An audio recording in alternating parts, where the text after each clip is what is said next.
plan to have community meetings inside the neighborhoods, at community neighborhood gathering places. And then COVID happened and we had to cancel these plans. And so we really haven't been able to do the face-to-face, go out in the community recruitment process that we wanted. We've really had to try to rely on a lot of virtual settings and getting the word out virtually.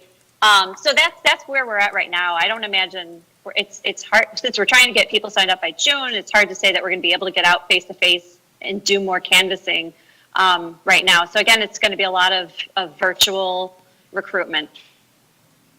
Okay, thank you so much. I understand. Okay, thank you so very much. This was definitely a very powerful presentation. You definitely have my support in anything that you need. I will ask if Supervisor Carolyn can provide you guys with our contact information, our email addresses, and if you need for us to help you maneuver the neighborhoods or help you maneuver the system, we definitely can provide you that assistance as much as we possibly can. I'm very familiar with downtown, especially the Paramore area. I have several contacts in that area. I definitely can find out if there are any type of workshops or anything that you guys can participate in and possibly do a presentation there. And I'll definitely get back with you and let you know. Or if there's any upcoming homeowners association meetings, I can definitely provide you with that information. Thank you so much. I really appreciate that. That would be very helpful. So we'll follow up with you shortly on that. Thank you. Okay, perfect. All right. Thank you guys so very much. I really appreciate it. Thank you. Thank you. Thank you. Okay, we're just going to go back. Supervisor Alana, did you hear from Honorable Rollins? I did not. Okay, well, we'll move on. We're going to go ahead and recognize quorum. I see we do have 3 supervisors that is in person. Thank you guys so much for that. I do apologize for me not being present, but I'm currently with a 1-year-old. I'm so excited he's turned 1. So I apologize for my absence. I could not get anybody to watch him for me. We did go ahead. We did have public comment. Now we're going to move to the treasurer's report. Supervisor Campbell. Okay, so our what we have in our bank account right now is $963. I'm sorry, $993.35. So that's where we are right now. We did go ahead and make the change of officers, and I have also asked them for a business card, a debit card for us to be able to use. So we're on track and we're moving in the right direction there. And I also made sure, because some of our statements were returned, we were able to get a refund on at least 3 of them. So as long as we do something in the account in the next month, and I will probably just, contribute something, then we should be fine and not getting any further fees or anything like that. That's kind of where we are right now. And Supervisor Carolyn, the statements were being returned. Is it because they don't have the right P.O. box address, or? They had the correct P.O. box address, but I guess we did not have the P.O. box working, or whatever situation happened with the P.O. box, because it went to the P.O. box address that was listed, but then was returned. So it's my understanding that until our P.O. box is working, the paper, I've signed us up basically for online account without paper statements. And that was what the bank requested that we do to prevent us from being charged $5 every month. So Okay. If we continue to have statements going to a place that doesn't exist, or does exist but we don't have access to, then it gets returned and we get charged $5 each month, and that's not acceptable. Okay. I will reach out to Mr. Michael and find out, because I do remember prior to him leaving the board, he did pay for the PO box, and I know we paid for, I think, up to I want to say, well, at least I do know it was 6 months. So I'll reach out to him and just to find out, to make sure that it's still accurate and to make sure that the box did not change numbers. Because what could have happened if they had a lapse in it or a delay, they could have changed PO box numbers and we were not aware of that. Correct. So I'll just reach out to him to make sure that that's all that information is still accurate. Yes, please verify if we have a box. If we do, what is the number? We then need to have, if it has changed, we would need to have a key for that box. And if you would provide me if there's updated information so I can update that on the bank information as well. Okay, I sure will. I'm making a note right now to do that, to take care of that when we end this meeting. I'll text him. Thank you. Could you also, Any? yeah, could you repeat the balance one more time? Sure, it is 993.35. Thank you. Any other questions for Supervisor Campbell regarding the bank account? No, okay. Next we have is our district conservationist report. I don't think Chuck is in there, but he did forward Alana and Supervisor Slife and he forwarded us a email right before the meeting. I have not had an opportunity to read it. I just know it came in. I know on the premises of it, it is just announcing that there's an upcoming meeting. So I am going to forward that to everyone, and I'm trying to see if I can get my hands on it right now. Oh, it's about an Orange County local working group. It's a teleconference that's going to be held on Thursday, April the 22nd, from 3:00 p.m. to 5:00 p.m.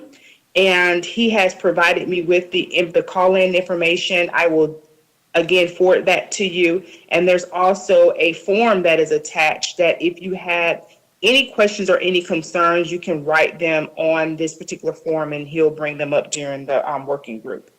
So again, there is a working group teleconference on April the 22nd from 3 to 5 p.m. And I am actually going to forward that to everyone right now before I forget.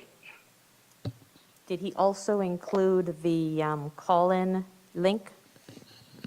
The number is included in the body of the email. Thank you. So once you just scroll down and you'll see the number included. I can definitely say it out loud right now. No, that's I'm sorry. as long as it's there and part of the email, it could be something. Yes, it's in the body of the email. Thank you.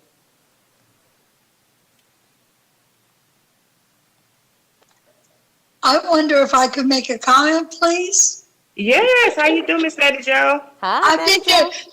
Hi there, everybody. I've been here the whole time, but I wanted to mention to you that the local working group, and I don't know what he sent you, but there is an extensive questionnaire about priority usage of funding. And why this is real important is they take the data from all the local working groups and decide, NRCS, how to allocate the funds. In our particular county, we actually run the local working group. NRCS comes and participates with us. But I'm suggesting that if that is not included, then prior to the meeting, ask him to forward you the questionnaire that shows the priorities so that you can have input as to where you think the money should be spent. That's real important and it would help your county a lot. So I think you can make that request of NRCS and they would be happy to forward that. And thank you, Miss Betty Jo, for that. It is attached to this particular email as well. It's a 3-page document. That's right. And Yeah. and it's good to read it in advance so you understand, what they're really trying to achieve. Yes.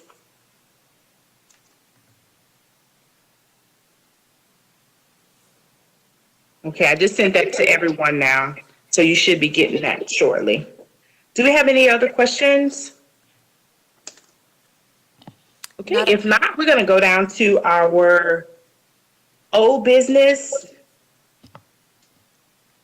I don't have any old business. I know Supervisor Raquel is probably going to cover a lot of what we have previously discussed as it relates to ordering some T-shirts and some cards and stuff like that. She's probably going to discuss that in her report. So I'll just wait till we get down to her report and let her report out. I'm sorry, y'all, I lost my agenda. Okay, so I'll just start with myself. I don't have anything to report out, unfortunately. I haven't had the opportunity to get my feet on the ground. I am going to be chairing the NAACP's Environmental Justice Committee once again this year. So hopefully that we can partner with them on some projects. Also, we'll be participating with First 50. I think they have a meeting coming up on April the 15th. I guess I do have a report, I'm sorry. First 50 has a meeting coming up on April the 15th. I want to stay, and I'll be participating in that meeting just to kind of determine how we're moving forward with the Stratton plant and its closure and what all we have to do with that. So I'll definitely have a report back for you in May as it relates to that. Other than that, I don't have anything else. What about Supervisor Douglas? Yes, so I actually have I'm sorry about that. Okay, so I actually have a revised proclamation here. And I'm going to go ahead and email that to you all. And I don't know, were you here last meeting during the time when we read that out, Supervisor Curtis? Yes, I was. And there was a lot of great suggestions that was brought forth. So I was able to sit in throughout that entire process. All righty. Okay, so I'm going to go ahead and email you all a copy of that. Just a moment.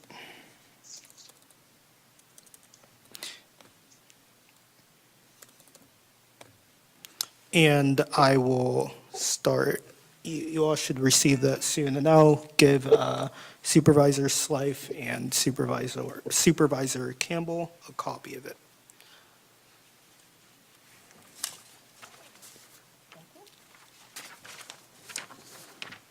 Thank you.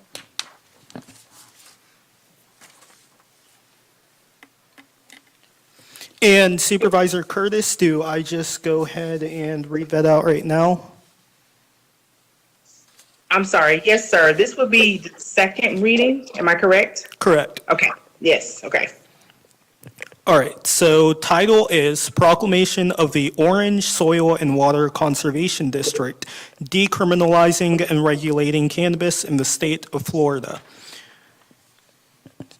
1, whereas the war on drugs has devastated local communities, and whereas the criminal justice system has experienced adverse impacts from the criminalization of the possession, cultivation, and/or distribution of recreational cannabis, and whereas estimates project that the U.S. cannabis industry could reach $130 billion by 2024, benefiting small businesses and economic growth, and whereas Floridians can grow their own cannabis, benefiting the agriculture sector, and whereas individuals impacted by the war on drugs will have access to permits, and whereas well-paying jobs will result from the increased cannabis farming and industries created, and whereas permitted cultivation of cannabis allows for oversight, and whereas permitted cultivation of cannabis can be regulated for contaminants, and whereas legal cannabis production for the adult market will be tested by a third party for purity, and whereas a legal cannabis industry will allow for research into agricultural techniques that protect soil and conserve water, and whereas reasonable portions of state revenue a minimum of 1.7% generated by cannabis will be appropriated toward assisting soil and water conservation and watershed districts. And be it resolved, through the decriminalization and regulation of cannabis, Orange County can become a center for innovation in the growing industry. And that completes the second reading.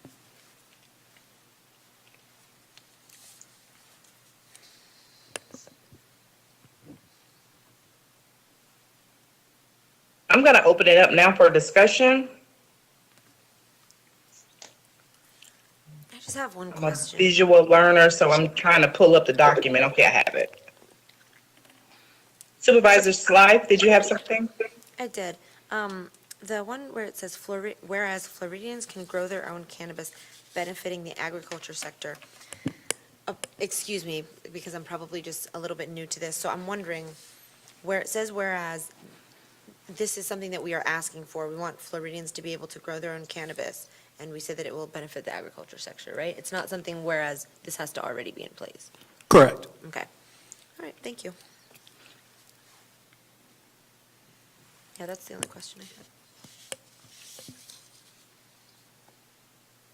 Okay, and I'm going to piggyback off of Supervisor Slythe's, as it relates to that statement, in that paragraph 4, whereas Floridians can grow their own cannabis. I guess how that sounds to me and how it's reading, I don't know, you can explain, is that I can go out right now and grow my own cannabis, me personally. But I know that in order for me to do that, there's a whole lot of licensures that has to be put in place. So does that sentence, and this is just me, does it gives an impression that anybody can grow their cannabis? So, no, they will still have to go through legal pathways, and as this is just a proclamation, it is more of a push for the legislature to legalize cannabis, and when they actually end up legalizing cannabis, they're going to be regulating it as well as stated in the title. So there will be regulations as to how you can grow it, and who specifically can grow it, because there will be licenses involved, of course. This won't just be anybody that lives in Florida can grow it. This will be regulated still. Yeah, on the seventh one down, it says permitted cultivation of cannabis allows for oversight. So I think Correct. if you're cultivating it, you would have to have some oversight, and it's stated here. Okay.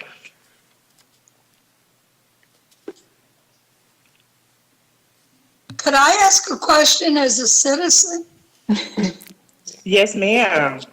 Okay, first of all, I would like to comment that there are very strict regulations, and it is extremely difficult now to cultivate for medical marijuana. There's a very stringent procedure.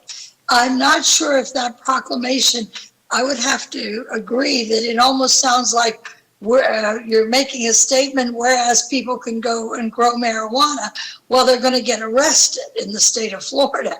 And it might be whereas it is your resolve that you would like people to have the option to grow it. They can't legally grow it right now.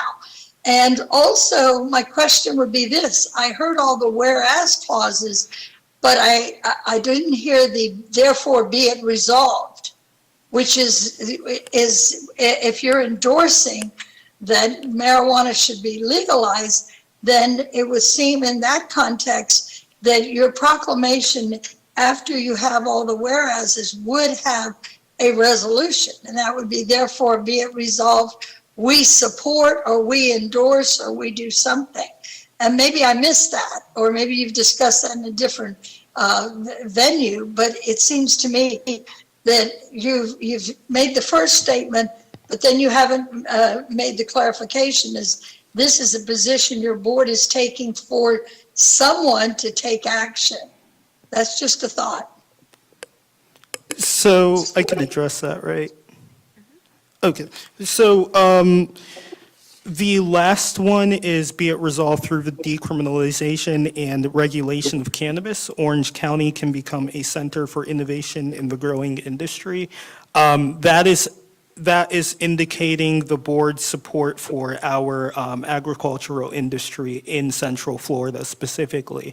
And our agricultural industry here would be greatly benefited from the decriminalization and regulation of cannabis in the state of Florida, as it would give them more freedom to enter this industry.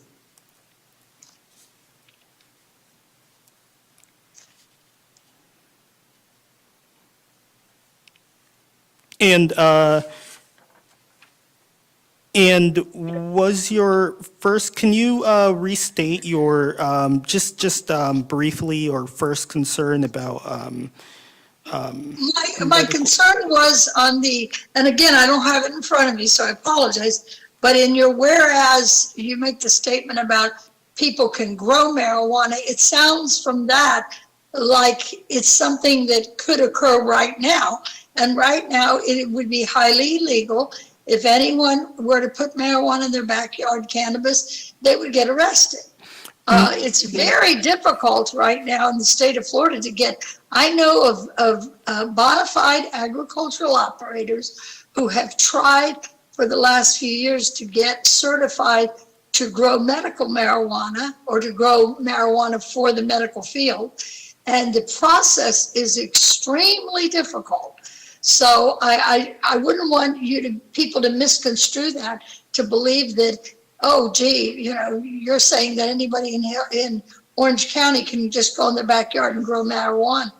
That's I mean, it's certainly y'all's business the way you stated, but to me, it came across as sounding like it's a foregone conclusion that anybody's going to be able to grow it. And even among people who are in bona fide agriculture for years. I know someone who's been in agriculture for like 30 years and they applied, and there's so many hoops to jump through, they did not get picked. It's very tricky. So that was my only concern.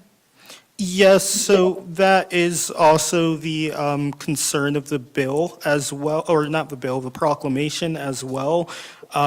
It's hoping that that whereas clause is hoping that a future legislation that gets passed, hopefully in the legislature, that decriminalizes and regulates cannabis, it is in hopes that it will allow people to actually enter this industry without having strict repercussions, and through the legal avenues that are more open to everyone and not just closed to a few people as well. So that's partially what this proclamation is trying to fight against.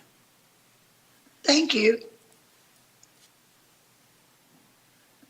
And Supervisor Douglas, I know you had worked with some organizations in order to create this document. Could you mention what those organizations were? Yes, so just one moment.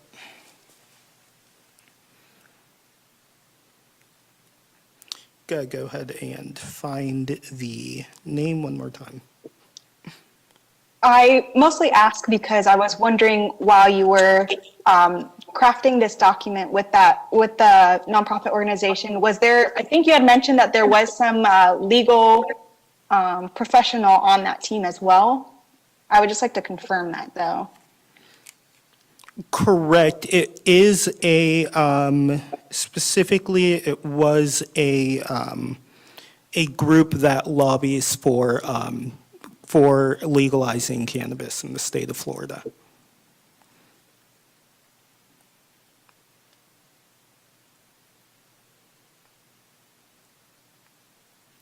Just one moment. I will go ahead and I will get the name to you all.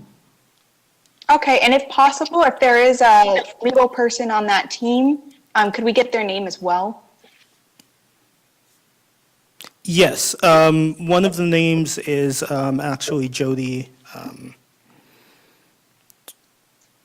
One of the names is actually Jody James.